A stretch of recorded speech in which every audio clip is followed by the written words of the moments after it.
Good మదర్గా ఉండాలి అనుకుంటున్నారు, కానీ కోపంగా అరుస్తున్నారా? విషయం చాలా చిన్నదే, అయినా సహనం కోల్పోయి మీ పిల్లలపై చిరాగ్గా కోపాడుతున్నారా? చాలాసార్లు మీ పిల్లలకి మీరు కామ్గా ఎక్స్ప్లెయిన్ చేయాలి అనుకుంటున్నారు, బట్ ఆ సమయంలో కంట్రోల్ లూజ్ అయిపోయి అయ్యో మళ్ళీ నేను కోపంగా అరిచేశానే అని గిల్ట్ ఫీల్ అవుతున్నారా? మీరు అర్థం చేసుకోవాల్సిన విషయం ఏంటంటే, ప్రాబ్లం మీ పిల్లల్లో కాదు, మీ రియాక్షన్లో ఉంది. ముందు మీరు కామ్ అవ్వాలి, ఆ తర్వాత మీ పిల్లల బ్రెయిన్ డెవలప్మెంట్ గురించి తెలుసుకోవాలి. డియర్ మదర్స్, నేను B Anusha, early educator and parenting coach, founder of Anugraha Edumedia.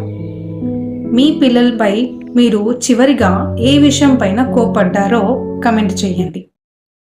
మీ పిల్లల బ్రెయిన్ డెవలప్మెంట్ గురించి తెలుసుకోవాలి అంటే అనుగ్రహ ఎడ్యుమీడియాని ఫాలో చేయండి. Thank you.